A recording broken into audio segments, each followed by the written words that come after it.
Perkenalkan, nama saya Ahmad Fauji Amiruddin. Izin saya mau mengerjakan tugas ilmu dakwah buat UAS. Assalamualaikum warahmatullahi wabarakatuh. Alhamdulillahilladzi hadana subuluna salam wa afhamana bi rasyyin nabiyil karim. Asyhadu an la ilaha illallah wahdahu la syarikalah dzul jalali wal ikram wa asyhadu anna sayyidana wa Muhammadan abduhu wa rasuluh. Allahumma sholli wa sallim wa barik ala sayyidina Muhammadin wa ala alihi wa ashabihi wa tabi'i bi ihsani ila yaumiddin. Amma ba'd. Fa ya ayyuhal ikhwan, usikum wa nafsi bi taqwallahi wa ta'atihi alaikum tuflihun. Qala Allah ta'ala fil Qur'anil Karim, a'udzu billahi minasyaitonir rajim. Bismillahirrahmanirrahim. Ya ayyuhalladzina amanu taqullaha qawlan syadida yuslih lakum a'malakum wa yaghfir lakum dzunubakum wa may yuti'illah wa rasulullah faqad fazal fawzan azim. Wa qala ta'ala ya ayyuhalladzina amanu taqullaha haqqa tuqatih wa la tamutunna illa wa antum muslimun. Shadaqallahul azim. Hadirin rahimakumullah, alhamdulillah pada kesempatan yang berbahagia ini kita masih diberi kesempatan oleh Allah Subhanahu wa Ta'ala untuk beribadah di bulan Rajab yang mulia ini. Pada kesempatan ini, mari kita kembali memperingati peristiwa besar dan istimewa, yaitu peringatan Isra Mi'raj Nabi Muhammad SAW. Karena itu, sebagai umat Islam, kita harus mengetahui apa makna Isra Mi'raj, bagaimana kisah perjalanan Nabi dan Isra Mi'raj, dan apa pelajaran yang dapat kita ambil dari peristiwa Isra Mi'raj Nabi Muhammad SAW. Isra Mi'raj adalah peristiwa yang agung, yaitu Allah Subhanahu wa Ta'ala memberikan keistimewaan pada Nabi Muhammad SAW untuk melakukan perjalanan mulai bersama malaikat Jibril melalui Masjidil Haram Makkah menuju Masjidil Aqsa Palestina, kemudian dilanjutkan dari Masjidil Aqsa menuju Sidratul Muntaha untuk menghadap Allah Subhanahu wa Ta'ala, Sang Pencipta alam. Sebagaimana firman Allah Subhanahu wa Ta'ala dalam surat Al-Isra ayat 1, Subhanalladzi asra bi 'abdihi lailan minal masjidil harami ilal masjidil aqsal ladzi barakna haulahu linuriyahu min ayatina innahu huwas samiul basir. Maha suci Allah yang telah memperjalankan hambanya pada suatu malam dari Masjidil Haram ke Masjidil Aqsa yang telah kami berkahi sekelilingnya, agar kami memperlihatkan kepadanya sebagaimana dari tanda-tanda kebesaran kami. Sesungguhnya Dia adalah Mahanan. Isra Mi'raj Nabi Muhammad SAW dalam Sahih Bukhari juz 5 halaman 52, intisarinya adalah suatu ketika Nabi berada dalam sesuatu kamar dalam keadaan tidur, kemudian datang malaikat mengeluarkan hati Nabi dan mencucinya, kemudian memberikannya emas yang mempenuhi dengan iman. Kemudian hati Nabi dikembalikan sebagaimana semula. Setelah itu Nabi melakukan perjalanan Isra dengan mengendarai buraq, dengan diantar oleh malaikat Jibril hingga langit dunia, kemudian langit ketujuh. Sungguh sebaik-baiknya orang yang berkunjung adalah engkau wahai Nabi. Di langit dunia ini Nabi bertemu dengan Nabi Adam alaihissalam.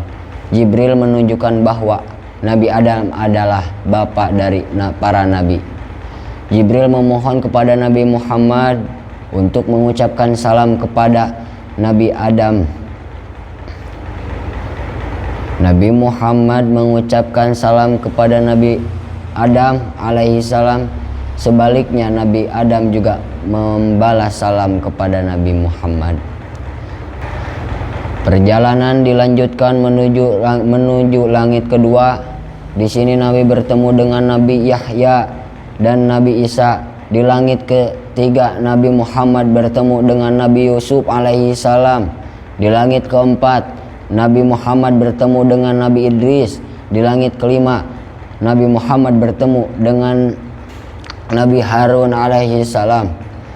Dan di langit keenam Nabi Muhammad bertemu dengan Nabi Musa. Nabi Musa menangis karena Nabi Muhammad memiliki umat yang paling banyak masuk surga, melampaui dari umat Nabi Musa sendiri. Dan terakhir, di langit ketujuh Nabi Muhammad bertemu dengan Nabi Ibrahim alaihi salam. Setelah itu Nabi Muhammad menuju Sidratul Muntaha, tempat Nabi bermunajat dan berdoa kepada Allah Subhanahu wa taala.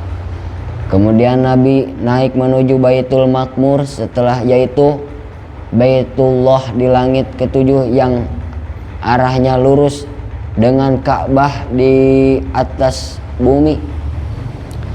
Setiap hari ada 70.000 malaikat masuk untuk bertawaf di dalamnya.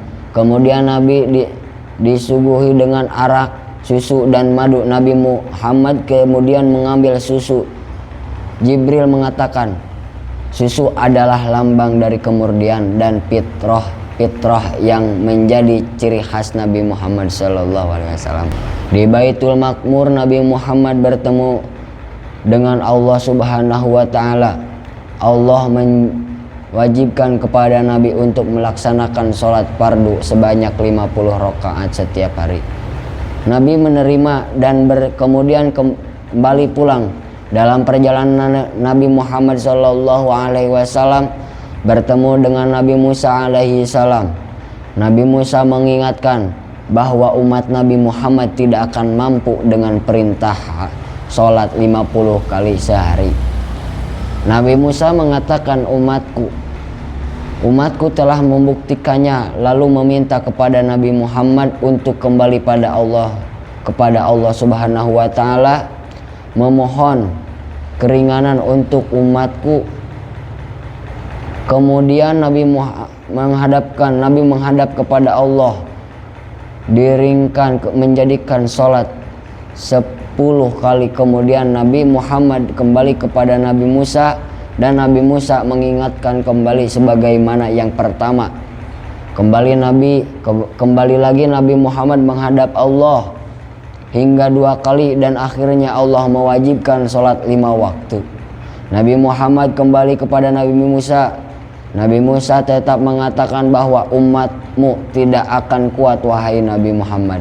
Nabi Muhammad menjawab, saya malu untuk kembali menghadap pada Allah.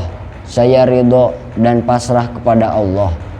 Hadirin rahimakumullah, Imam Ibnu Katsir dalam kitab Bidyah wa Niyahah Sirah Nabawiyah juz 2 halaman 94 menceritakan keesok harinya Nabi menyampaikan peristiwa tentang Isra Mi'raj terhadap kaum Quraisy.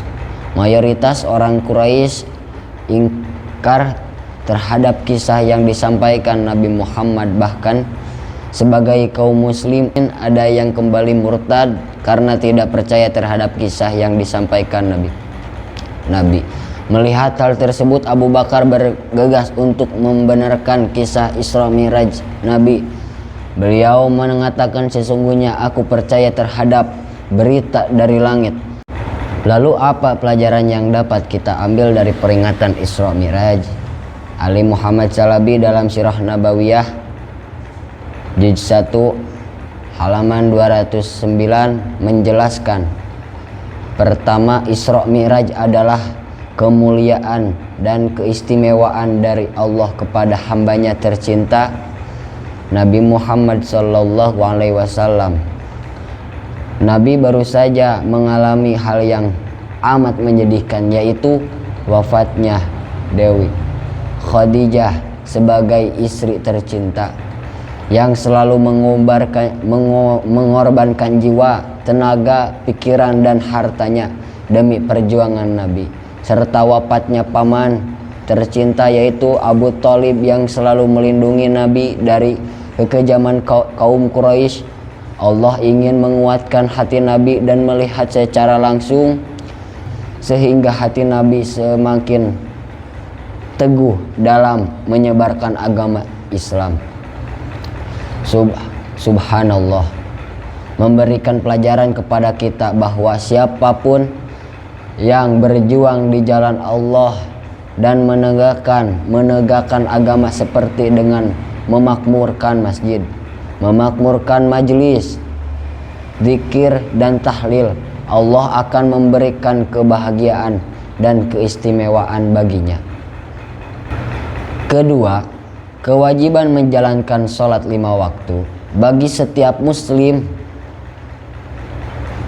Dalam kitab Sirah Nabawiyah halaman 54 menjelaskan bahwa jika Nabi melakukan Isra Mi'raj dengan ruh dan jasad sebagaimana mukjizat, sebuah keharusan bagi setiap muslim menghadap Mi'raj kepada Allah Subhanahu wa ta'ala. Seseorang akan merasa diawasi oleh Allah Subhanahu wa ta'ala sehingga malu untuk menuruti syahwat dan hawa nafsu, malu untuk berkata kotor, malu untuk mencaci orang lain, malu untuk berbuat bohong, dan sebaliknya lebih senang dan mudah untuk melakukan sebanyak kebaikan. Hal tersebut demi untuk mengagungkan keesaan Allah, kebesaran Allah, sehingga dapat menjadi makhluk Allah yang terbaik di muka bumi ini. Ketiga, Isra Mi'raj adalah mukjizat Nabi Muhammad SAW.